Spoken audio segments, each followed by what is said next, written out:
Hello, hello, hello. Here we go. After a long time of not having a chance to learn, Motzey Shabbos. So tonight we will start in Mitzvah Shem a little bit, talking about the Rebbe Elimelech of Lizhensk, that Friday was his yahrzeit, and it's Bechlal Union every Motzey Shabbos to say something and to speak of the Noam Elimelech. It's a bracha for the entire week. So let's take a little look about the things that Rabbeinu and Anash spoke about him. But there's a Sikha in Haran, Siman Kaf Tzadik Tes. Rabbeinu spoke about the union of Bitochon. He says that tzaddikim that don't leave a single penny by them from one day to the next. Any money that is by them, they give it over to tzedakah.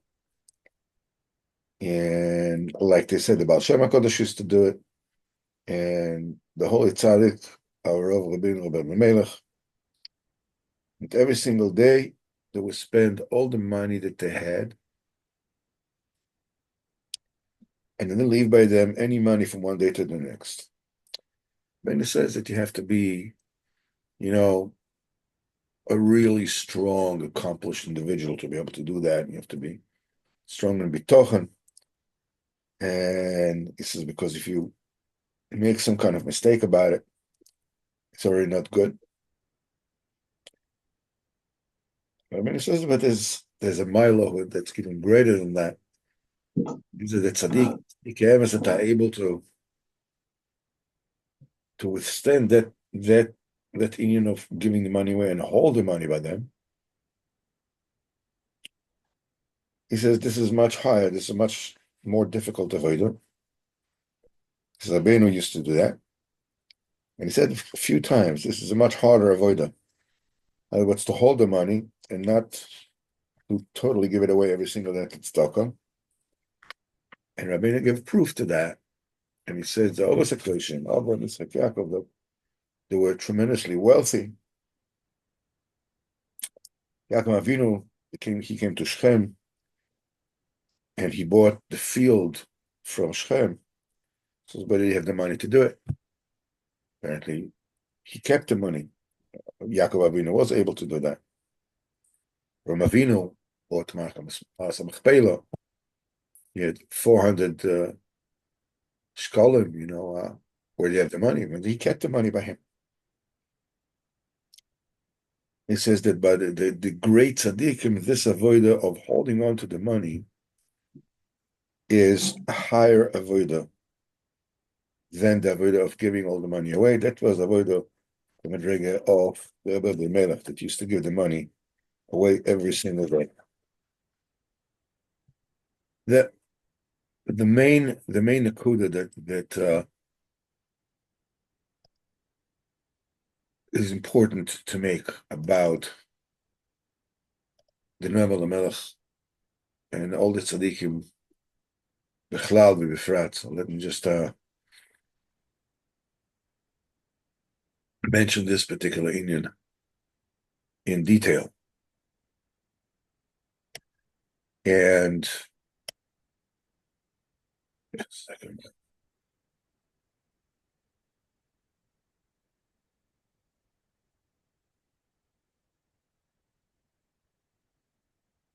Even for generations upon generations upon generations, there are the tzaddikim that the world accepts and knows and holds of and leans on, like the Baal Shem Tov, like the Magid, like the Rebbe Elimelech, like the Kushas Levi, the Yitzchak Berditchev, like the Baal Tanya, like the Choiz of Lublin, Schusam Tagin Aleinu, the Kozhitz Magid, and the Chasam Sofer, and his Rebbe, Moshe Nadlam, and many others. The thing is that by the Olam, especially the Chassidish Olam, all these incredible tzaddikim are holding sway. There's a certain kind of,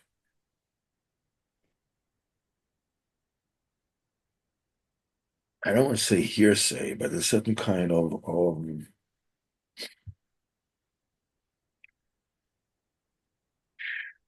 say it, almost superficiality about the tzidkes of these tzaddikim. They are like almost like brand names. The Baal Shem Tov, Wadai, Magid HaKodesh, the Rebbe Elimelech.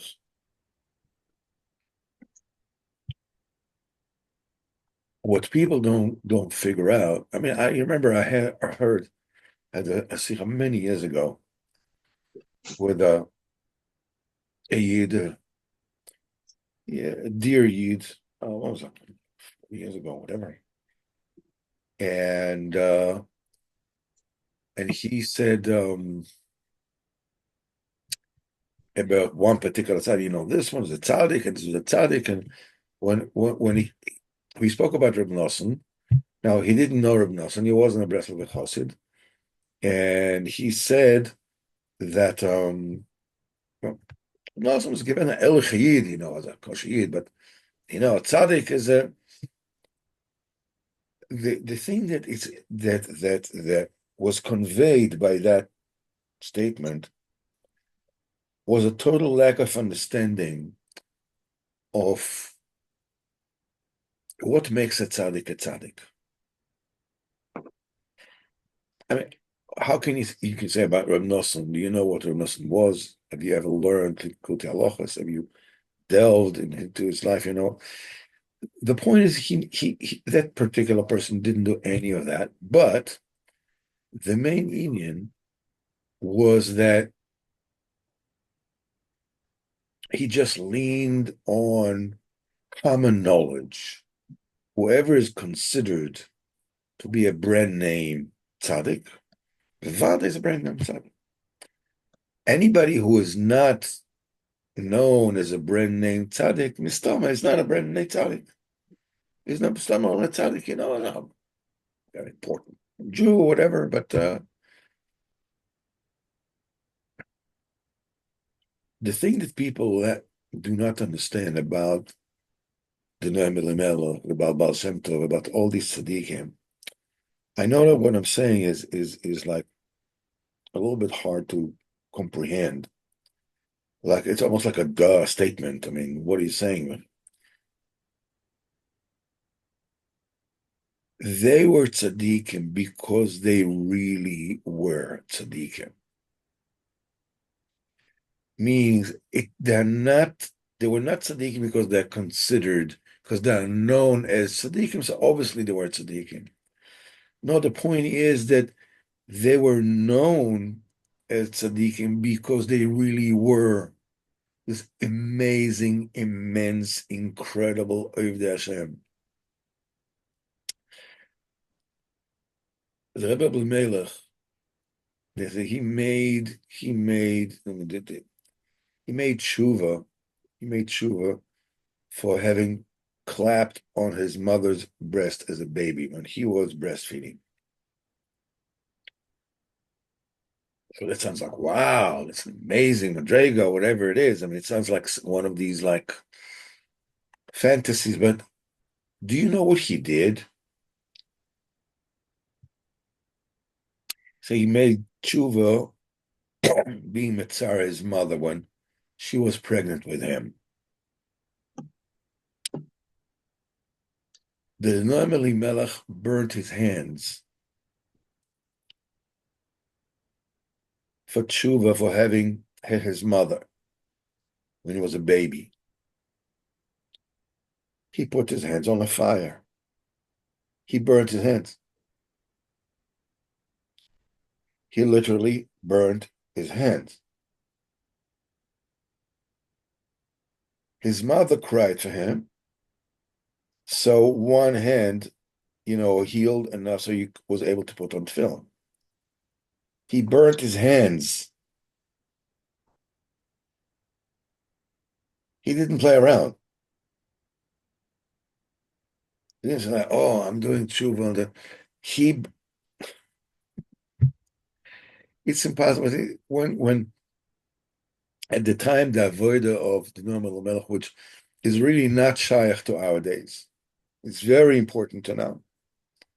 I mean, there are, I don't know how many in this day and age that even try, like what the normal melech says in Zettel Cotton, which is adjacent to the normal melech. The avodah of the kind of worship that was done during the days of the Noam Elimelech is not applicable today because we are not holding of that madrega. Noam Elimelech and his brother were doing the avodah of sigufim, of self-inflicted suffering, with rolling around on the snow and getting their bodies, being inflicted and by ants but whatever it is, not not driving them off. I mean, you're talking about avodah that is totally impossible for anybody to do today. I mean, it's not like it's not a.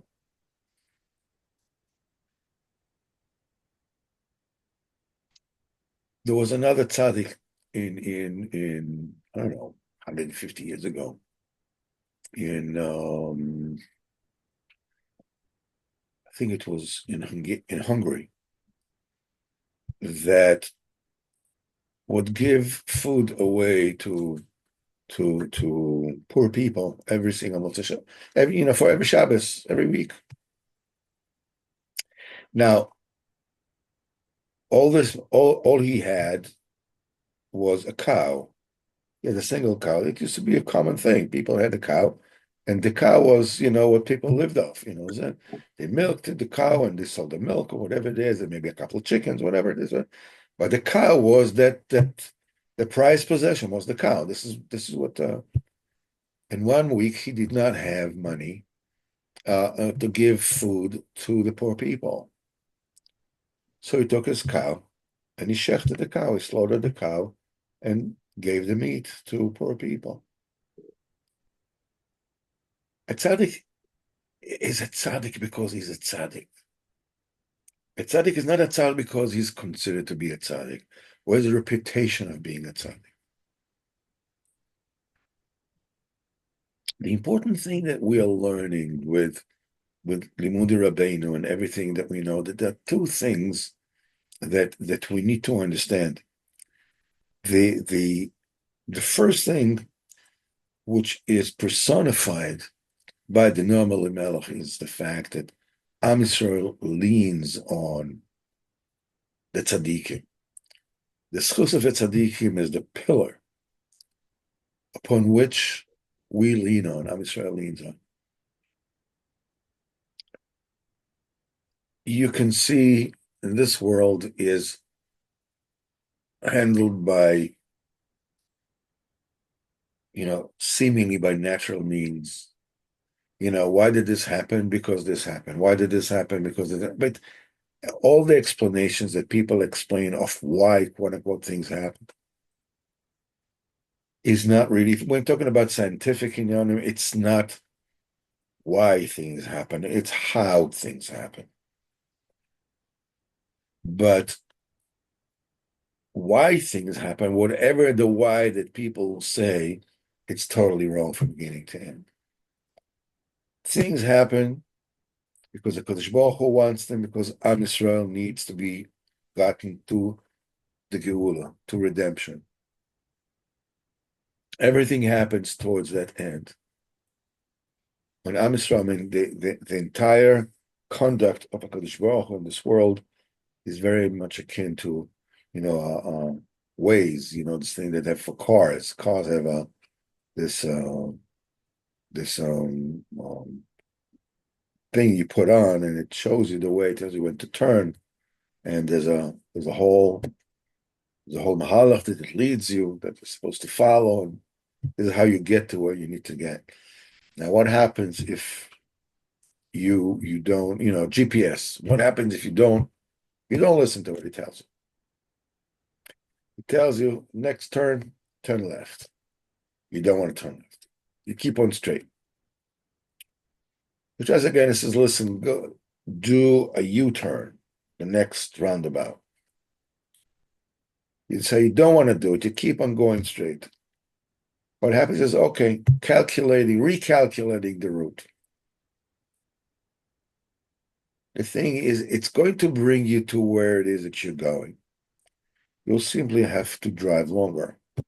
You have to take a longer route. But it'll bring you to where you need to go.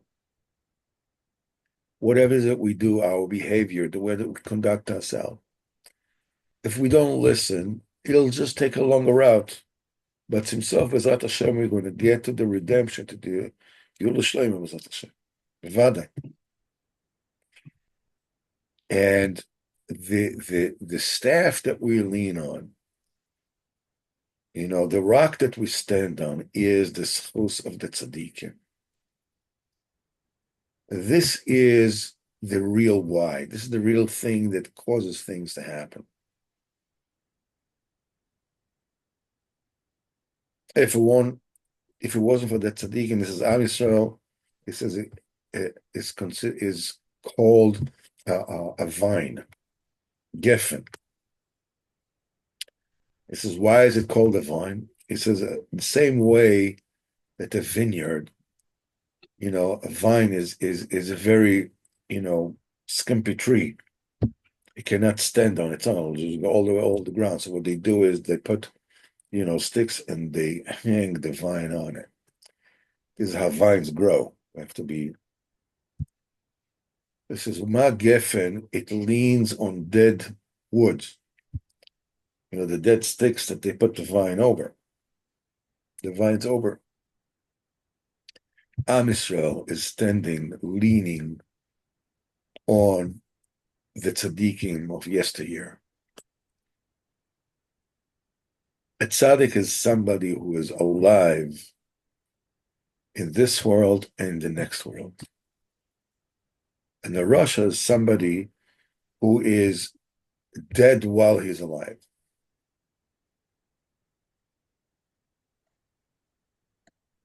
It's very important to bring it in. The tachlis we live in this world is in order for us to do what HaKadosh Baruch Hu wants, and we're doing it, and we're leaning, and we are alive, and we continue to exist on the schus of the tzaddikim of yesteryear, like the Rebbe made. And the Rebbe Elimelech made himself into a tzaddik.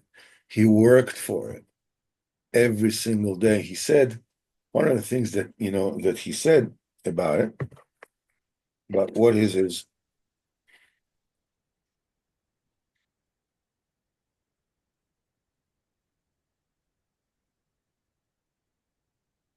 let's see, he says, my entire avodah is for the purpose that when I get there, meaning Olam Ha'elyon, Olam Haba, I have to go straight and nothing will disturb me and stop me from getting to the place that I need to get to. Yeah, there's no worldly inyanim, there's no worldly things that are interesting, that are relevant, that have to do with anything. The career is totally Olam Haba and Olam Hazeh is one thing. Rabbeinu was Meshabeach,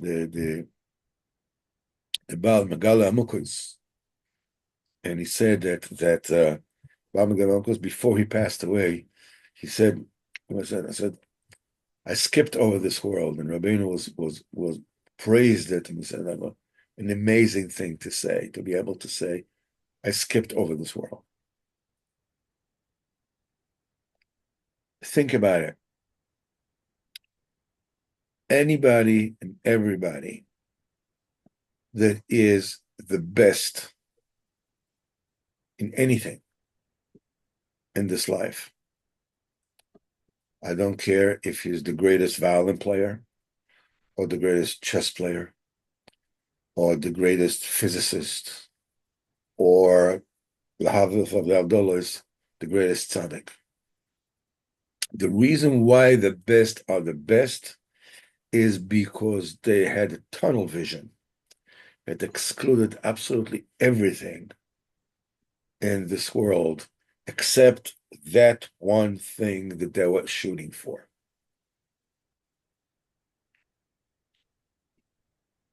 A tzaddik is no different.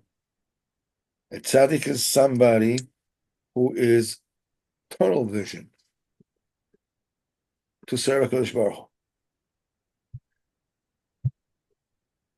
The Noam Elimelech, Schusat again Aleinu, B'ezrat Hashem. Every week we will touch a little bit on the Noam Elimelech and say another story about his avodah. The thing is that what we're going to learn is, it's called Noam Elyon, is very different than the usual stories that tzaddikim say about the Noam Elimelech.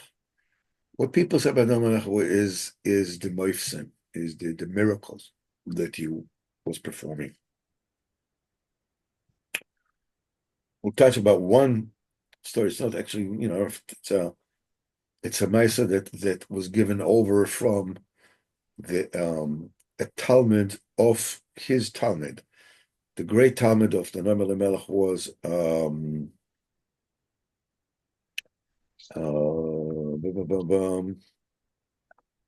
one of his great Talmidim was, he took with him, the Noam Elimelech took with him before he passed away. There's around the cave of Noam Elimelech, there's like a metal fence around it, which is larger than the actual tzin of the Noam Elimelech. The Baal Mo'ov Hashemesh, that's his Talmud. So he was Talmud Rebbe Elimelech, writes about him, incredible things.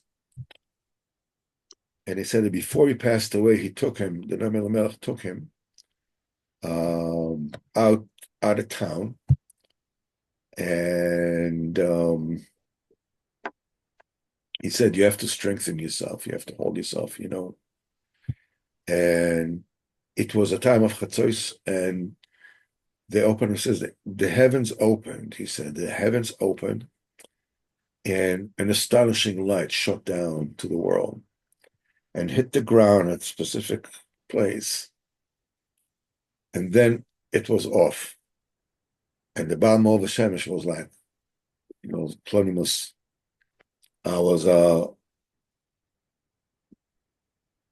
Staggered. The Melech told him, what you have seen now was the neshama of the Baal Shem Tov.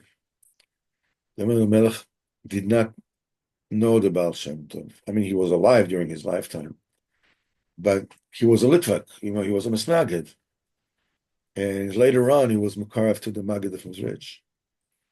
But he says he wanted to see the neshama of the Baal Shem Tov while he's still in this world. Said the promise of Mishamayim that he will get to see it before he passes away. And he told the Baal Mo'ov Hashemesh that being that very soon he will leave this world, so they showed him, this is the neshama of the Baal Shem HaKodesh, and he said that the place where that light hit the ground, he told him that's the place where he wants to be buried. So this is the place of the kever of the Noam Elimelech. That's why it's surrounded with a metal fence. That is wider than the actual grave, because that's the place where the light is hit. let's open up and take a quick look at the Sichos Haran from this week. And that's the second. That's the second. That's the second pillar upon which we're building the Sicha 268. So the first pillar is we are leaning on the schus of the tzaddikim. The second one is what Rabbeinu says here. By the way, the Baal Shem HaKodesh was up every single night by Chatzos. The Elimelech was night by Chatzos every single night. All the tzaddikim of the first three generations, even more, were all waking up Chatzos midnight. And Rabbeinu mentions here about the some of the Tikkun Chatzos, how the world has been destroyed. How long will cry out in captivity? Until when? Ben Amasecha, the son of your servant, of maiden servant. And Rabbeinu, put his hand towards me. He said, how much I have to cry this before Hashem Yisbarach. And he took this as an example how much it awakens the heart, and he said with the nigel of Chatzos in a sweet, amazing voice, also from the Chos of Dodi Yorod Leganoi, and it talks about that's an argument of Knesset Yisrael, Hashem Yisbarach, that is very, very awakening in the heart. The main nekuda for us over here is that the thing we're supposed to do that. We're supposed to wake our heart and come to Kodesh Baruch Hu, and all these things that we read in Tehillim or in Tikkun Chatzos or whatever it is, it's avodas Hashem. We also need to be tzaddikim. It's incumbent upon us to do whatever it is that we can in this world to be tzaddikim. We are leaning on the tzaddikim like B'nai Olam. But the tachlis is not for us to say like, wow, it's amazing, how these tzaddikim were, and how great they were, which is all true.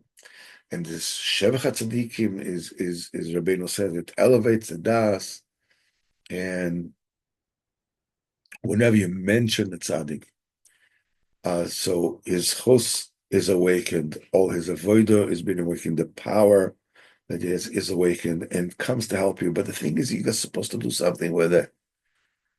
You're supposed to serve Kodesh Baruch Hu with it.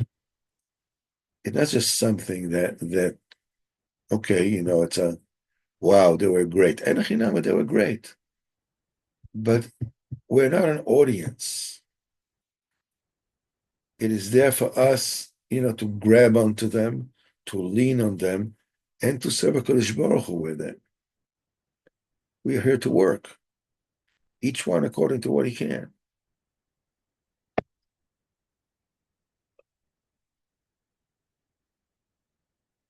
This is what we need to do. We learn, we read today Parshas Parah. We're starting to cleanse ourselves out in preparation for Pesach. Pesach is the beginning of Yiddishkeit, it's the beginning of everything. And before we start, we have to go through an action of purification. Purification starts with the mind, the eyes, the mouth, the body. Look, each of us is who he is. The idea is not to come in demands and lament, why am I not this, or why can't I do this, or why am I not that? That's not the point. It's not helping the situation in any way. The question is that, come to Kodesh Baruch Hu from where you are and ask him to take you a step forward a little bit. But what if I Maybe I don't want. I mean, I would like to want, but I don't really want, you know what I'm saying? If you find yourself between a rock and a hard place, Oli mi yitzri, Oli mi yotzri, well to me from my evil inclination, well to me from a Kodesh Baruch Hu, because ultimately there's literally hell to pay. So you go to Kodesh Baruch Hu and you don't say anything. You just close your eyes and you lift your hands up to Kodesh Baruch Hu, and you keep silent in your thought, looking up to Kodesh Baruch Hu like a baby looking up to his mother. I can't even want. I would like to want, but I can't even want. I don't want to even talk about it or daven for it or ask for it because I might get it and I don't really want to get it, but I have to get it. All these confusions are totally normal. That's the way it's done. So if you find yourself in a situation that, listen, I'll never be this, I'll never be that, or lift your eyes up, that's a tremendous tza'akah, a tremendous cry to Kodesh Baruch Hu, without any words, without even making up your mind. You're just looking up. And you start from there. So what have I done? You did a tremendous lot. Be mechazik yourself. Hold yourself. Let me just hold on just for 1 second. I would like to bring the Mishabera. Hold on just 1 second. Alrighty.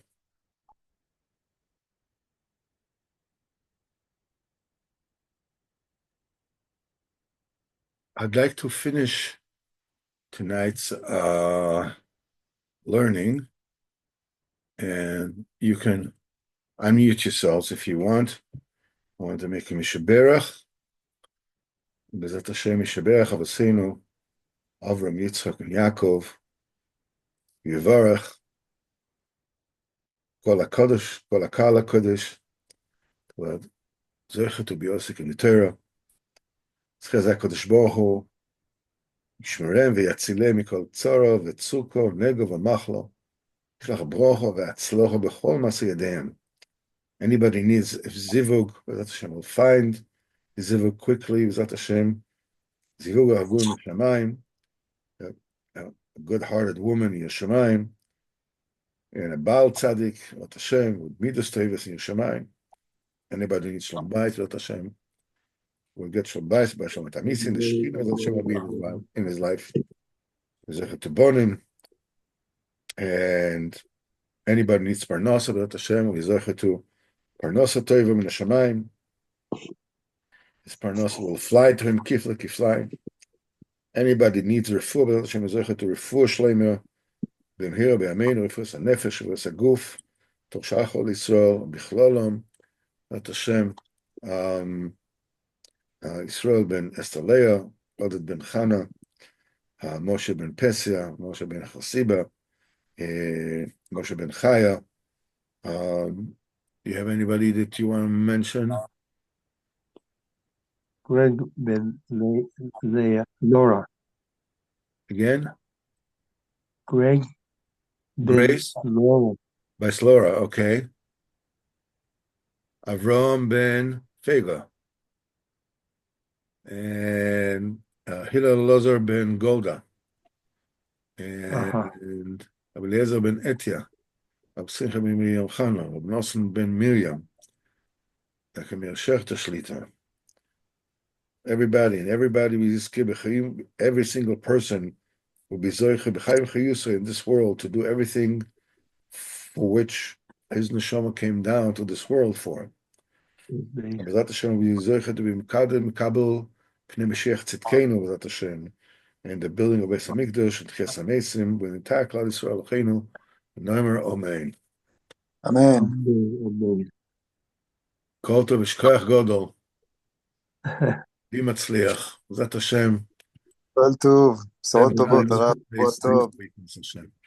הצלחה בכל העניינים. שבוע טוב, תודה רבה.